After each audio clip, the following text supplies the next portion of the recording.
All right. What's up, guys? Welcome back to my channel. If you're new here, welcome. And if you're coming back, welcome back. This is the Milk It Station podcast where we milk everything life throws our way. The good, the bad, the in-between. Because at the end of the day, it is always working in our favor. So, I actually already pre-filmed a video to post today. Because today's Thursday. And if you didn't know, I post every Thursday. So check out my page because there's so much goodness in there, so much goodies, so much wisdom in there. But quite honestly, I don't think I have the energy to edit it and feel proud of it. So I decided I would come and just record a video in my car right after work this fine Thursday evening. And I thought I would share how I've been, because I realized, yes, I open up to you guys, but I don't think I open up in a way that you deserve, and I want to extend that forward. So today I've approached today a lot differently than I would have normally. Today I have been a lot more social, a lot more open, and opening my heart. And a really big realization was made to me last night, actually. If you didn't know, I have a partner, and my partner is very social.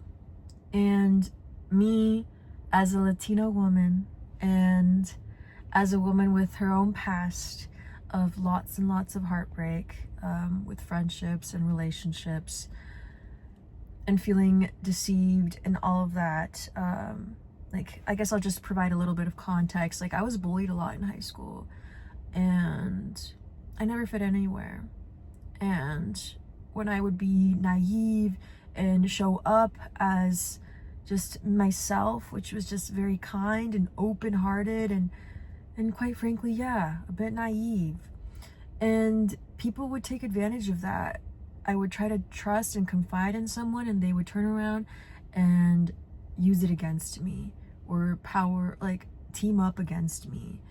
And it made me feel powerless. And at that time, I was emotionally intelligent, but not as much as I am now, right? Because I'm a person of continual growth, as I know you are, because that's how we are here in this Milk It universe. We want growth, we want the best for ourselves, and we're navigating how to find the best for ourselves. I've always felt outcasted, and no matter what I did to extend my kindness forward in hopes that that would be reciprocated, I was always left hurt. Now, I'm not saying this as a cop-out, that's why I am the way I am, that's my past, not at all.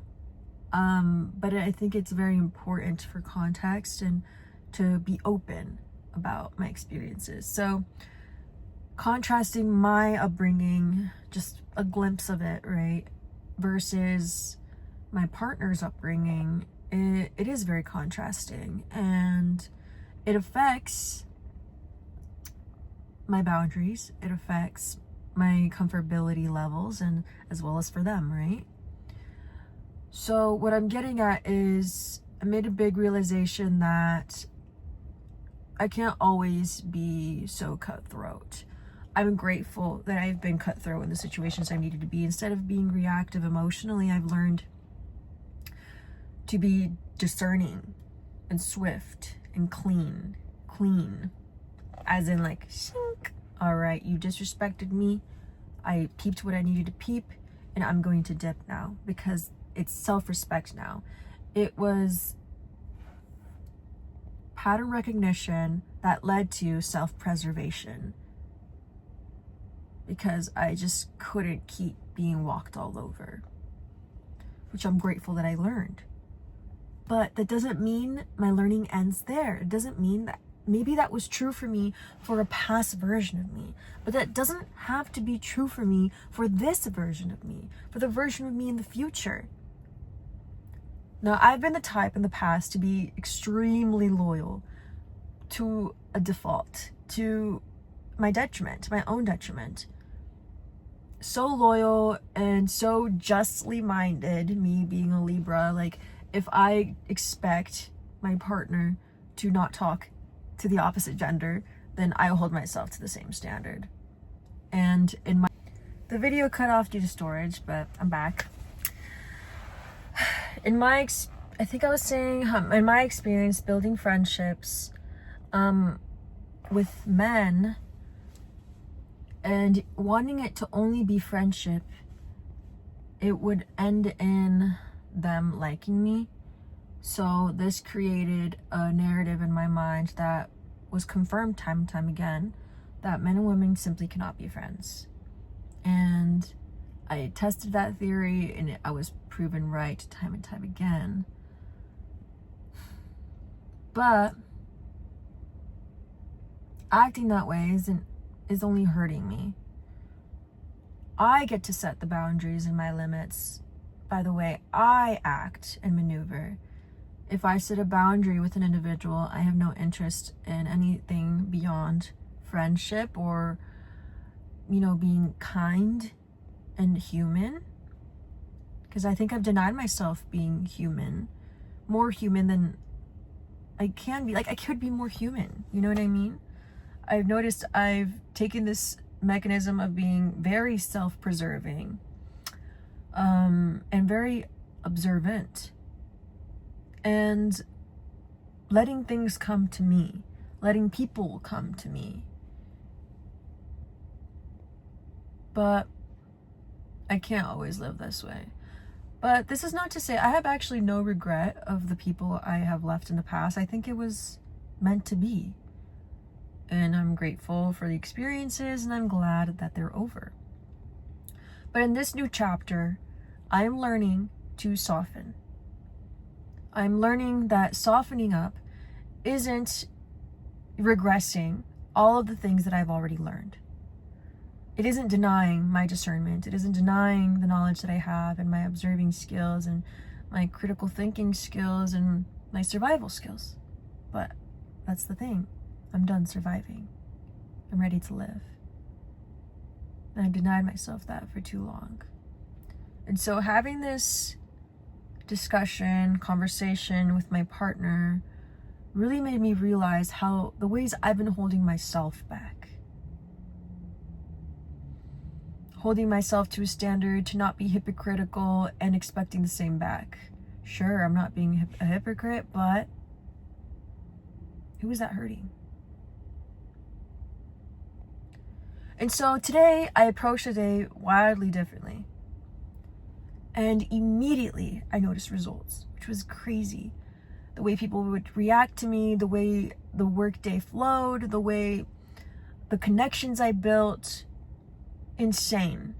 In only a few hours, I noticed a crazy difference.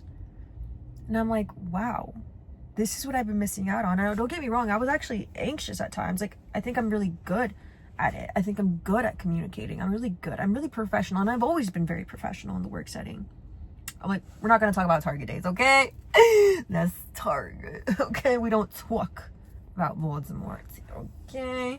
But, in this setting, when it matters, okay, wait, that's rude. Well, anyway, I carry myself with a lot of poise, elegance, and professionalism. And I didn't realize what I was lacking from not acting from my heart, from not letting the guards around my heart soften. Which if I hadn't had this conversation, I would think why would I do that? Like, that's kind of like opening myself up to harm. My nervous system kicks in because it's like, I need to be safe. I do this to keep myself safe. But then it's like, I'm acting as a parent that's overprotective of myself. I'm not allowing myself to live and connect, which is a huge part of life. So it's been this realization that I've made that I think is helping me a lot. I mean, it's only day one, but I can see how this is going to benefit me in the long run. And how, in the long run, if I continued the way I was, I don't think I would allow myself to have more relationships and connections and progress in this life as much as I could. So I'm grateful for that little shakeup because I think I needed it. It's definitely a learning curve, but I'm aware enough to notice that my brain acts this way because it just wants to survive. I notice when I'm feeling anxious and I can remind my brain and my body that I am safe. I acknowledge that it will take repetition to integrate these new habits, but knowing that it is all worth it, because at the end of the day, all I want for myself and all I want for you is for us to elevate and to grow as people, as individuals, as souls. That's what I want. We deserve that. You deserve that. You just have to claim that you deserve it. Because you do. Ooh, there goes the lights. Okay.